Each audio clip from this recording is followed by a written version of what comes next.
وَلَقَدْ يَسَّرْنَا الْقُرْآنَ لِلذِّكْرِ فَهَلْ مِن مُّدَّكِرٍ۔ اب آگے 10ویں پارے میں سورہ انفال کے بعد سورہ توبہ کا آغاز ہو رہا ہے۔ سورہ توبہ مدنی ہے، مگر اس کی آخری آیات لَقَدْ جَاءَكُمْ رَسُولٌ سے آخر تک اس کو بعض علماء مکی کہتے ہیں۔ سورہ توبہ میں 16 رکوع اور 129 آیات ہیں۔ سورہ توبہ کا نام توبہ رکھنے کی کیا وجہ ہے؟ اس سورت کے 10 سے زیادہ نام ہیں، ان میں سے یہ 2 نام مشہور ہیں۔ توبہ، اس سورت میں کثرت سے توبہ کا ذکر کیا گیا، اس لیے اس سورت کو سورہ توبہ کہتے ہیں۔ دوسرا نام سورہ برات، یہاں اس کے معنی بری الذمہ ہونا ہے، اور اس کی پہلی آیت میں کفار سے برات کا اعلان کیا گیا ہے، اسی مناسبت سے اس سورت کو سورہ برات بھی کہتے ہیں۔ سورہ توبہ کے شروع میں بسم اللہ نہیں لکھی گئی، اس کی کیا وجہ ہے؟ اس سورت کے شروع میں بسم اللہ نہیں لکھی گئی، اس کی اصل وجہ یہ ہے کہ حضرت جبریل علیہ السلام اس سورت کے ساتھ بسم اللہ لے کر نازل نہیں ہوئے تھے، اور حضور نبی کریم صلی اللہ علیہ وآلہ وسلم نے بسم اللہ لکھنے کا حکم نہیں فرمایا۔ حضرت علی کرم اللہ وجہ الکریم سے مروی ہے کہ بسم اللہ امان ہے، اور سورہ توبہ تلوار کے ساتھ امن اٹھا دینے کے لیے نازل ہوئی ہے۔ صحیح بخاری میں حضرت برا رضی اللہ تعالیٰ عنہ سے روایت ہے کہ قرآن کریم کی صورتوں میں سب سے آخری صورت سورہ توبہ نازل ہوئی ہے۔ سورہ توبہ کے فضائل میں حضرت علی رضی اللہ تعالیٰ عنہ سے روایت ہے کہ حضور نبی کریم صلی اللہ علیہ وآلہ وسلم نے ارشاد فرمایا کہ منافق سورہ ہود، سورہ برات، سورہ یاسین، سورہ دخان اور سورہ نبا ان کو یاد نہیں کر سکتا۔ پھر حضرت جابر بن عبداللہ رضی اللہ تعالیٰ عنہ فرماتے ہیں کہ جب سورہ برات نازل ہوئی تو حضور نبی اکرم صلی اللہ علیہ وآلہ وسلم نے ارشاد فرمایا، میں لوگوں کی خاطر داری کے لیے بھیجا گیا ہوں۔ ایک اور روایت حضرت عطیہ حمدانی رضی اللہ تعالیٰ عنہ فرماتے ہیں کہ حضرت عمر فاروق رضی اللہ تعالیٰ عنہ نے لکھا، تم خود سورہ برات سیکھو اور اپنی عورتوں کو سورہ نور سکھاؤ۔ اب اس صورت کے جو مرکزی مضمون ہیں ان میں مشرکین اور اہل کتاب کے خلاف جہاد کے احکام بیان کیے گئے ہیں، اور غزوہ تبوک سے منافقوں کو روک کر مسلمانوں اور منافقوں میں امتیاز کر دیا گیا ہے۔ اس صورت میں جہاد سے پیچھے رہ جانے والے 3 مخلص مسلمانوں کی توبہ قبول ہونے کا اعلان کیا گیا ہے، اس لیے بھی اس کا نام توبہ رکھا گیا۔ اور اس سورہ مبارکہ کا اسلوب انتہائی جلالی ہے، اور چونکہ سورہ انفال اور سورہ توبہ کے مضامین جہاد کے حوالے سے باہم مربوط ہیں، نیز یہ سورت ہاتھ میں ننگی تلوار لے کر نازل ہوئی، اور اس میں کفار کے لیے مہلت ختم کر کے کھلا ہوا اعلان جنگ ہے، اس لیے اس کے شروع میں رحمت کے اظہار کا جو کلمہ ہے، یعنی کہ بسم اللہ الرحمن الرحیم، یہ نہیں لایا گیا۔ ابتدائی آیات میں مشرکین عرب کے لیے اعلان کیا گیا کہ ان تک نبی کریم صلی اللہ علیہ وآلہ وسلم نے دین کا پیغام پہنچانے کا حق ادا کر دیا ہے اور حجت تمام کر دی ہے، اب وہ ایک معینہ مدت میں اسلام قبول کر لیں یا اسلامی ریاست کی حدود سے نکل جائیں۔ اگر انہوں نے ایسا نہیں کیا تو اسلامی ریاست کی سرزمین پر ان کے ناپاک وجود کو برداشت نہیں کیا جائے گا۔ یہ سورہ دراصل غزوہ تبوک کے بعد واپسی پر نازل ہوئی۔ جہاد اور زکوٰۃ کے حوالے سے منافقین کی خباثتوں کی نشاندہی کی گئی ہے، اور ان کے مکروہ چہرے سے اسلام کا نقاب ہٹا کر انہیں معاشرے میں ظاہر کیا گیا ہے۔ صلح اور امن کے معاہدوں سے کافروں نے کوئی فائدہ نہیں اٹھایا، اور ان کے اسلام دشمن طرز عمل میں کوئی تبدیلی نہیں آئی، لہٰذا ان معاہدوں کو 4 مہینے کی مہلت دے کر ختم کرنے کا اعلان کیا جا رہا ہے۔ اور حکم دیا جا رہا ہے کہ جس طرح یہ کافر مسلمانوں کے خلاف جنگ کرنے اور انہیں نقصان پہنچانے کا کوئی بھی موقع اپنے ہاتھ سے نہیں جانے دیتے، اسی طرح مسلمانوں کو بھی چاہیے کہ کافر جہاں بھی ملے انہیں تہ تیغ کر دیں، یعنی کہ ان کو قتل کر ڈالیں۔ اللہ ان کافروں پر آسمان سے کوئی عذاب اتارنے کی بجائے میدان جہاد میں مسلمانوں کے ہاتھ سے قتل کرانا چاہتا ہے تاکہ انہیں سزا بھی مل جائے اور یہ ذلیل اور رسوا بھی ہو جائیں اور مسلمانوں کے دلوں کا غصہ بھی اتر جائے، اور بعض کافر اس عبرت ناک انجام سے سبق جو ہے وہ حاصل کر کے اسلام قبول کرنے کا شرف بھی حاصل کر سکیں۔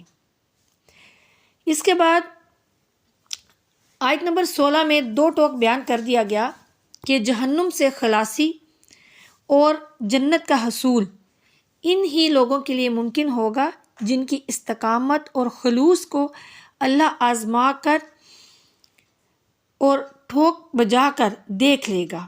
جو لوگ اللہ کی راہ میں جہاد کرنے کا حق ادا کریں گے اور اللہ اس کے رسول صلی اللہ علیہ وآلہ وسلم اور مخلص اہل ایمان کے سوا کسی اور کو عزیز نہیں رکھیں گے، وہی جنت کی دائمی اور خوشگوار لذتوں سے سرفراز ہوں گے۔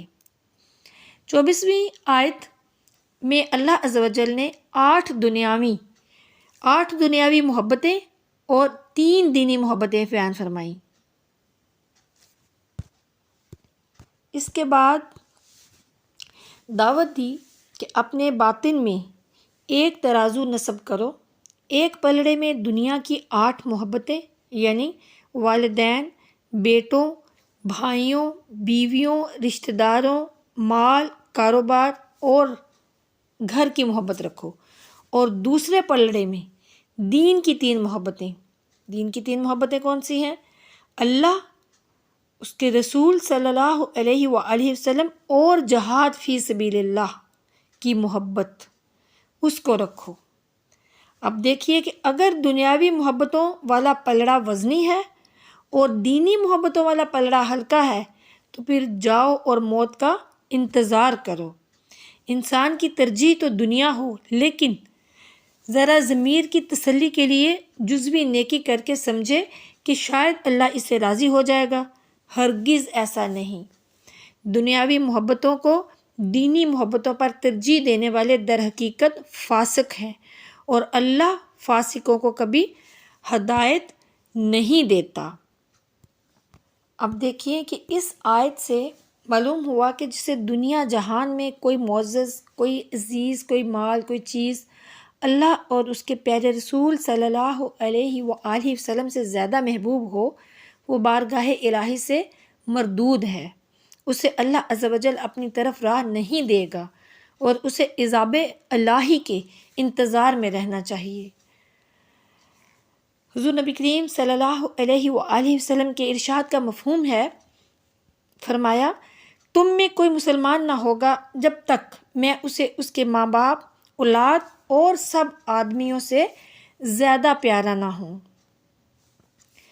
اب دیکھیں حضور نبی کریم صلی اللہ علیہ وآلہ وسلم سے زیادہ کسی کو عزیز رکھے کوئی تو وہ ہرگز مسلمان نہیں ہوگا۔ اب دیکھیے ویسے تو ہم سب لوگ ہی کہتے ہیں کہ ہم حضور نبی کریم صلی اللہ علیہ وآلہ وسلم سے بہت محبت کرتے ہیں، لیکن کیا واقعی ہم محبت کرتے ہیں؟ حضور نبی کریم صلی اللہ علیہ وآلہ وسلم سے محبت کی کچھ علامات ہیں۔ علماء کرام نے پیارے آقا صلی اللہ علیہ وسلم سے محبت کی کثیر علامات بیان فرمائی ہیں، ان میں سے کچھ علامات میں آپ کے ساتھ شیئر کروں گی، پھر دیکھیے کہ کیا واقعی ہم محبت کرتے ہیں۔ نمبر 1 یہ ہے کہ اقوال اور افعال میں حضور نبی کریم صلی اللہ علیہ وآلہ وسلم کی پیروی کرنا، یعنی سرکار دو عالم صلی اللہ علیہ وآلہ وسلم نے جو کام کرنے کا حکم دیا انہیں کرنا اور جن کاموں سے منع کیا ان سے رک جانا۔ یہ کیا ہے؟ یہ نبی کریم صلی اللہ علیہ وآلہ وسلم کی محبت کی علامت ہے۔ نبی کریم صلی اللہ علیہ وسلم کی سنتوں پر عمل کرنا، یہ بھی سرکار صلی اللہ علیہ وآلہ وسلم سے محبت کی علامت ہے۔ پھر پیارے آقا کریم صلی اللہ علیہ وآلہ وسلم نے جس عمل کی ترغیب دی اسے اپنی نفسانی اور شہوانی خواہشات پر ترجیح دینا۔ پھر نبی کریم صلی اللہ علیہ وآلہ وسلم کا ذکر جمیل بکثرت کرنا۔ آپ پیارے آقا کریم صلی اللہ علیہ وآلہ وسلم پر درود شریف پڑھنا اور سلام بھیجنا اور پیارے آقا صلی اللہ علیہ وسلم کی سیرت طیبہ کا مطالعہ کرنا۔ ذکر حبیب صلی اللہ علیہ وآلہ وسلم کے وقت تعظیم و توقیر بجا لانا اور پیارے آقا کریم صلی اللہ علیہ وآلہ وسلم کا اسم گرامی سن کر انکساری کا اظہار کرنا۔ جس سے پیارے آقا صلی اللہ علیہ وسلم محبت رکھتے ہوں اس سے بھی محبت کرنا۔ جس چیز سے اللہ اور اس کے حبیب صلی اللہ علیہ وآلہ وسلم نے دشمنی رکھی اس سے دشمنی رکھنا اور جس سے عداوت رکھی اس سے کنارہ کشی کرنا۔ قرآن مجید سے محبت رکھنا، پیارے آقا صلی اللہ علیہ وسلم کی امت کے ساتھ شفقت اور مہربانی سے پیش آنا۔ اب اگر دیکھیں کہ یہ تمام چیزیں اپنے اپنے گریبانوں میں جھانکیں کہ کیا ہم سب میں یہ والی جو علامات ہیں وہ موجود ہیں؟ کیا ہمارے اقوال، ہمارے افعال، ان میں ہم پیارے آقا کریم صلی اللہ علیہ وآلہ وسلم کی پیروی کرتے ہیں؟ کیا ہمارے اخلاق پیارے آقا صلی اللہ علیہ وسلم کی پیروی کرتے ہیں؟ بالکل بھی نہیں کرتے۔ اگر ہم دیکھیں اور سوچیں تو بالکل بھی ایسا نہیں ہے۔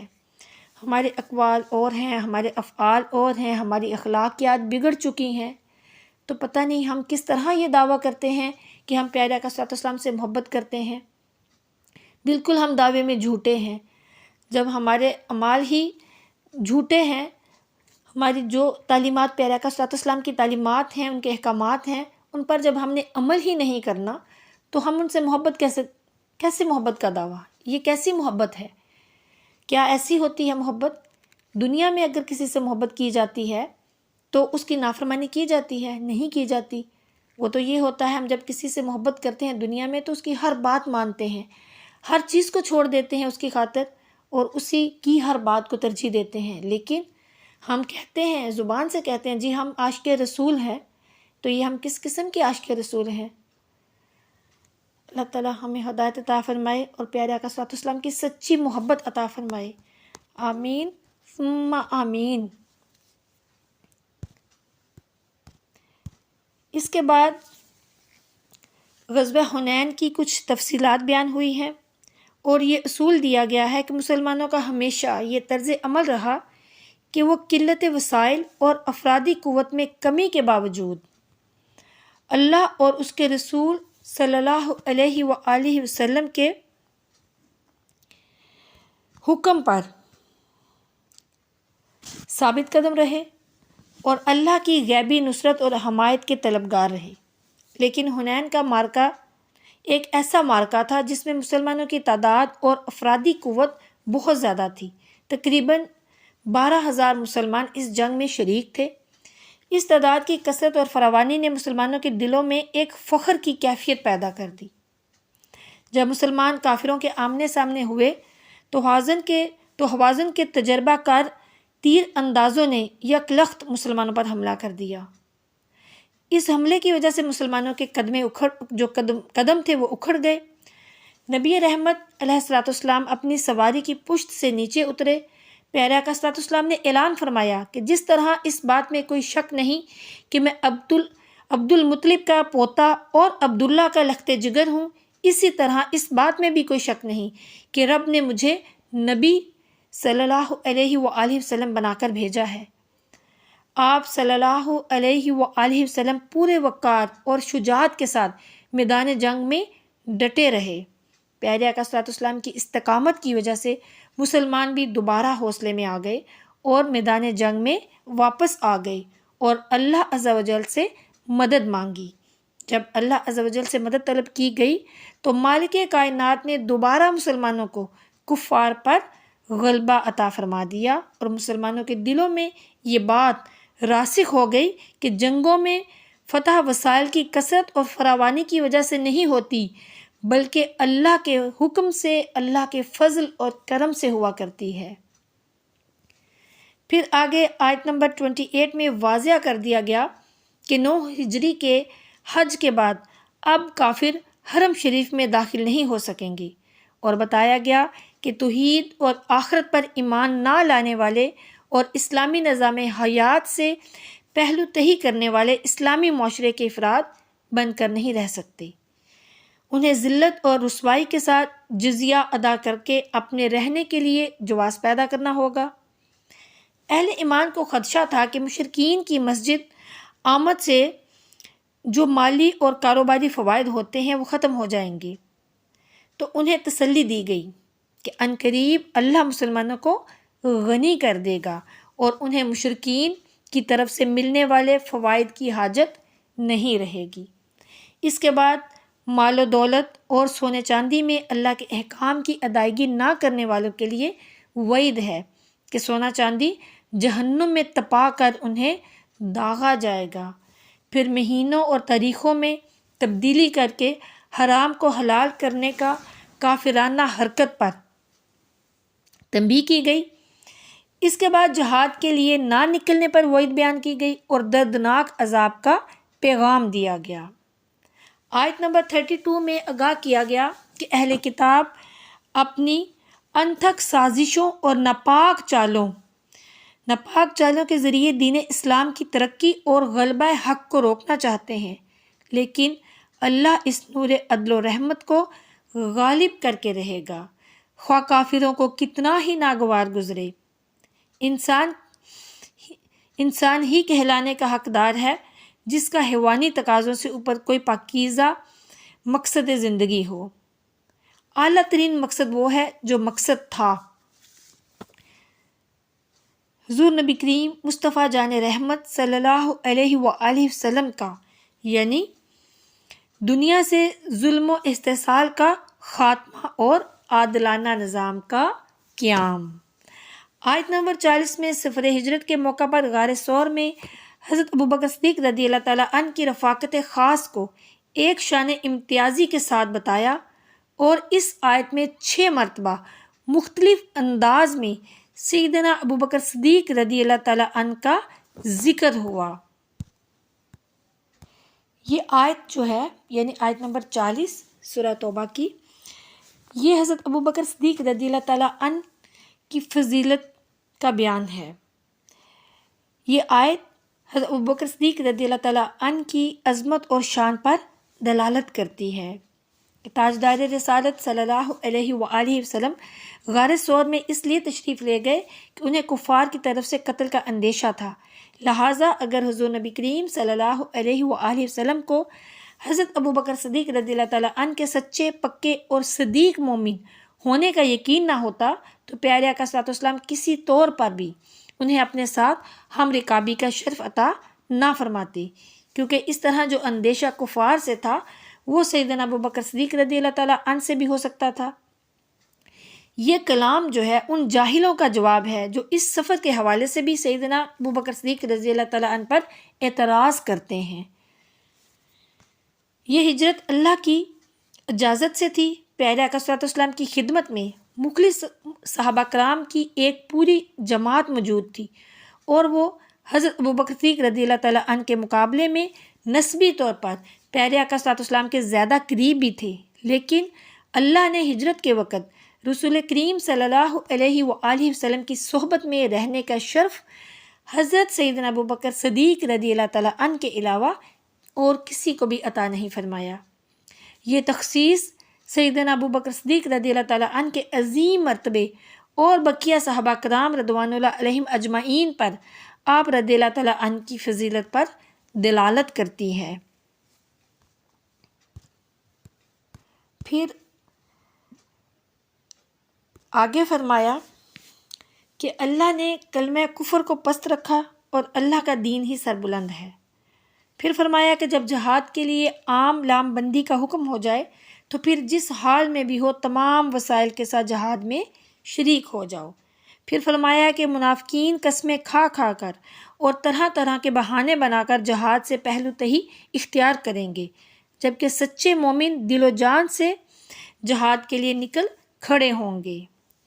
اگلی آیت میں بتایا گیا کہ حقیقی مومن اللہ کی راہ میں مال اور جان لگانے سے کبھی بھی کتراتے نہیں ہیں۔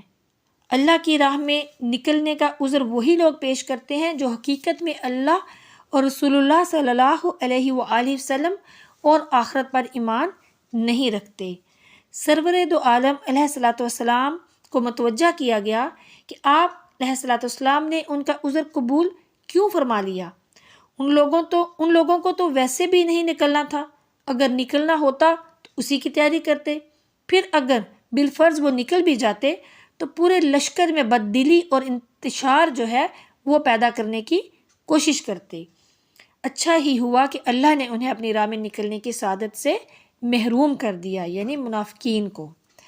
منافقین کا شعار یہ ہے کہ جب مسلمانوں کو کوئی بھلائی پہنچے تو اس پر کڑتے ہیں، جلتے ہیں، اور اگر مسلمانوں کو کوئی تکلیف پہنچے تو خوشی سے پھولے نہیں سماتے۔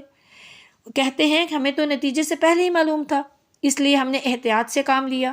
تو اللہ تعالیٰ نے فرمایا، اے میرے پیارے محبوب صلی اللہ علیہ وآلہ وسلم، کہہ دیجئے کہ ہمیں ہرگز کوئی مصیبت نہیں پہنچتی سوائے اس کے جو اللہ نے ہمارے لیے مقدر کر دی ہے۔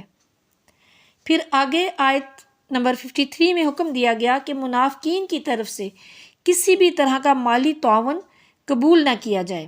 منافقین غزوہ تبوک کے دوران سفر کی صعوبتیں برداشت کرنے اور اللہ کی راہ میں جان دینے کے لیے تو تیار نہیں تھے، لیکن کچھ چندہ دے کر اپنی کمزوری چھپانے کی کوشش کر رہے تھے۔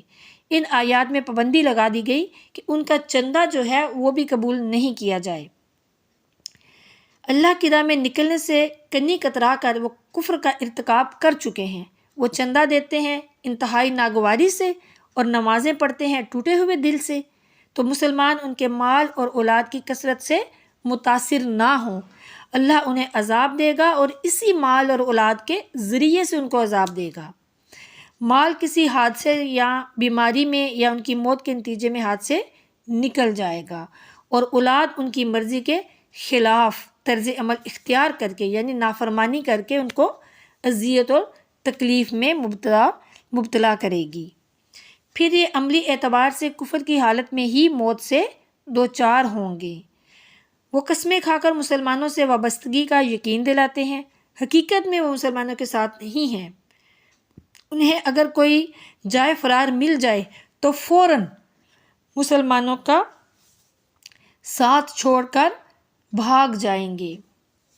آیت نمبر 61 میں منافقین کی گستاخیوں اور بے ادبیوں کا ذکر ہے کہ وہ بدبخت اللہ کے رسول صلی اللہ علیہ وآلہ وسلم کی شان میں نازیبا کلمات کہتے اور اللہ کے احکامات اور آیات کا مذاق اڑاتے ہیں، اور جواب طلبی پر کہتے ہیں ہم تو بس مذاق کر رہے تھے۔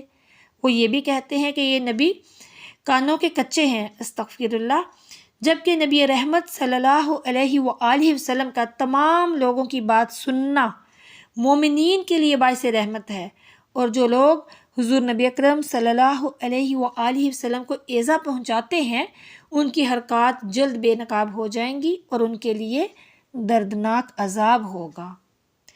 اس کے بعد منافقین کی آنکھیں کھولتے ہوئے ان کے سامنے گزشتہ قوموں کا طرز عمل بطور عبرت پیش کیا گیا کہ اس دنیا میں کئی قومیں آئیں جنہوں نے اپنے اپنے دور میں اللہ کی نعمتوں سے استفادہ کیا، بدقسمتی سے اکثر نے اللہ کے احکامات سے پہلو تہی کی اور ان کا مذاق اڑایا، پھر اسی روش کی وجہ سے ان کی نیکیاں بھی برباد ہو گئیں اور وہ لوگ ہمیشہ ہمیش کے لیے خسارے کا سودا کر کے دنیا سے چلے گئے۔ گزشتہ اقوام میں سے قوم نوح، قوم عاد، قوم سمود، قوم ابراہیم، قوم لوط اور قوم شعیب کی عبرتناک داستانیں قرآن میں بیان کی گئیں۔ آیت نمبر 79 میں منافقین کا ایک شعار یہ بتایا کہ نادار مومنین جب اپنی محنت کی کمائی سے تھوڑا سا مال صدقہ کرتے ہیں تو یہ جو منافقین ہیں ان پر لعن طعن کرتے ہیں اور ان کا مذاق اڑاتے ہیں، تو اللہ تعالیٰ نے فرمایا کہ اللہ ان کو ان کے مذاق کی سزا دے گا۔ اللہ نے اپنے نبی صلی اللہ علیہ وآلہ وسلم کو فرمایا، یہ منافق آپ کے گستاخ ہیں، آپ صلی اللہ علیہ وآلہ وسلم کا ان کے لیے استغفار کرنا نہ کرنا برابر ہے۔ اگر آپ ان کے لیے 70 بار بھی استغفار کریں تو ان کی شقاوت قلبی کی وجہ سے اللہ ان کو ہرگز نہیں بخشے گا۔ ان منافقین کے ساتھ اللہ نے ان مخلص مسلمانوں کا تذکرہ بھی کیا ہے جن میں کوئی بڑھاپے، کوئی شدید بیماری اور کوئی سامان جہاد نہ ہونے کی وجہ سے جہاد میں شرکت نہ کر سکے۔ ان لوگوں کے جذبات کا یہ عالم تھا کہ جہاد میں شرکت نہ کر سکنے کی وجہ سے ان کی آنکھوں سے آنسو امڈ آئے، اس لیے فرمایا کہ مخلصین کی اس جماعت پر کوئی گناہ نہیں، یہ عتاب صرف نامراد منافقین کے لیے ہے۔ پھر آگے اللہ تعالیٰ نے اس امر کی بھی وضاحت کی ہے کہ عبداللہ ابن ابی جو کہ رسول اللہ صلی اللہ علیہ وآلہ وسلم کا بدترین دشمن تھا، کہ جب اس کی موت واقع ہوئی تو رسول اللہ صلی اللہ علیہ وآلہ وسلم اس کا جنازہ پڑھانے کے لیے کھڑے ہو گئے۔ حضرت عمر فاروق رضی اللہ تعالیٰ عنہ اس موقع پر بار بار عرض کرتے رہے کہ آپ صلی اللہ علیہ وآلہ وسلم اس منافق کا جنازہ نہ پڑھائیں، تو رسول اللہ صلی اللہ علیہ وآلہ وسلم نے فرمایا، اے عمر رضی اللہ عنہ، اگر میرا جنازہ پڑھانے سے اللہ اس کو معاف کر دے تو مجھے کیا فرق پڑتا ہے؟ چنانچہ جب پیارا آقا کریم صلی اللہ علیہ وآلہ وسلم جنازہ پڑھانے لگے، یعنی پیارا آقا صلی اللہ علیہ وسلم تو رحمت ہے نا، کتنے نرم دل تھے، ایک منافق کے بارے میں کہہ رہے ہیں، سبحان اللہ۔ تو جب پیارے آقا صلی اللہ علیہ وسلم جنازہ پڑھانے لگے تو اللہ نے آپ پر وحی نازل فرما دی کہ اگر آپ صلی اللہ علیہ وآلہ وسلم 70 مرتبہ بھی اس بدبخت کے لیے دعائے مغفرت کریں تو اللہ اس کو معاف نہیں کرے گا۔ اس پر پیارے آقا کریم رحمت عالم صلی اللہ علیہ وآلہ وسلم نے فرمایا کہ اگر مجھے علم ہوتا کہ اللہ میرے 71 مرتبہ دعائے مغفرت کرنے کی وجہ سے اس کی خطا کو معاف کر دے گا تو میں 71 مرتبہ اس کے لیے دعائے مغفرت کرنے کے لیے تیار ہوں۔ سبحان اللہ۔ پیارے آقا کریم صلی اللہ علیہ وآلہ وسلم کی شفاعت اللہ عز و جل ہمیں بھی نصیب فرمائے۔ اس سے اندازہ لگایا جا سکتا ہے کہ پیارے آقا صلی اللہ علیہ وسلم کس قدر نرم دل، کس قدر رحیم اور کس قدر شفیق اور مہربان تھے کہ اپنے بدترین دشمنوں سے بھی انتقام لینے پر آمادہ نہ تھے۔ اللہ تعالی ہمیں بھی پیارے آقا صلی اللہ علیہ وسلم کے نقش قدم پر چلنے کی توفیق عطا فرمائے، جہاد فی سبیل اللہ کی سعادت سے بہرہور ہونے کی توفیق عطا فرمائے، اور ہم نے اس پارے میں 10ویں پارے میں جو بھی پڑھا، جو بیان کردہ واقعات، ان سب کو پوری طور پر سمجھنے کی اور ان پر کامل نصیحت حاصل کرنے کی توفیق عطا فرمائے۔ اللہ تعالیٰ میرا پڑھنا اور آپ کا سننا اپنی بارگاہ میں قبول فرمائے اور ہمیں علم دین سیکھ کر اس پر عمل کرنے کی اور دوسروں تک پہنچانے کی توفیق عطا فرمائے۔